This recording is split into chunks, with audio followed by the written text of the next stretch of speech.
member, you had my direction very clearly, so please spare me the... Thank you, Honorable Speaker. And in reply, let me thank the members who have contributed to this debate and agree with many of the sentiments that they have said, including what has just been said by our former Deputy Speaker on the session of paper number 10 of 1965. And it is indeed true that resources were geared towards the most productive areas. And also true that a lot of the infrastructure that has been financed has not been equitably distributed around the country, and that is why, as a House, we have a big and huge responsibility to ensure that public debt, because it's being carried by all of us as Kenyans, that whatever is financed using public debt is benefiting all Kenyans across the country, Honorable Speaker. Honorable Speaker, is also true what has been said, that we must take up our role in terms of ensuring, as we prepare our budgets, as we oversight our ministries, departments, and agencies of government, we ensure that there is actual fiscal consolidation. Because the fiscal consolidation does not begin with the Budget and Appropriations Committee. It begins with our oversight of the ministries and departments of government that we're oversighting, to ensure that there is no wastage of public resources, so that whatever we save goes towards reducing our public deficit, our fiscal deficit, and consequently reduce on how much we ought to borrow to finance operations of government. Honorable Speaker. Honorable Speaker, let me not belabor that point and urge all of you to support and approve this committee's report and second reading of this bill.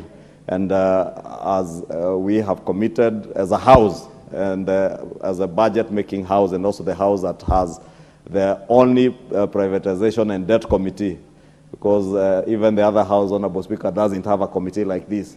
Therefore, it's an onerous task that Makali Mulu and Shurie have in leading that committee to ensure that even the public debt we get goes towards what we have always said in our Budget and Appropriations Committee reports, that it is debt that is going to financing specific projects. And this committee has that responsibility to ensure that debt goes to finance specific projects. And that's the beauty of doing multilateral and bilateral concessionary loans, because they come with such conditionalities that they must be project specific, unlike Eurobond that is not project specific and goes into a pot where you can't tell what happened to the money and what it's being utilized for. With those many remarks, Honorable Speaker, I beg to reply.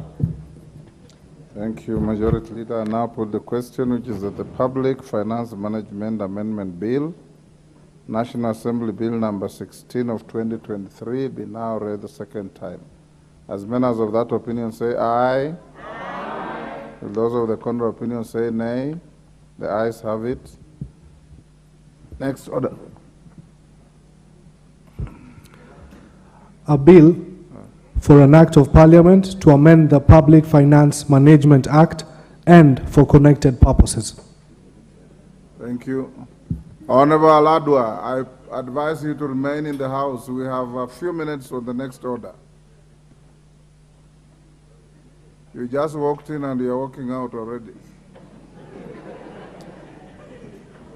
Honorable members, we barely have quorum. I beg of you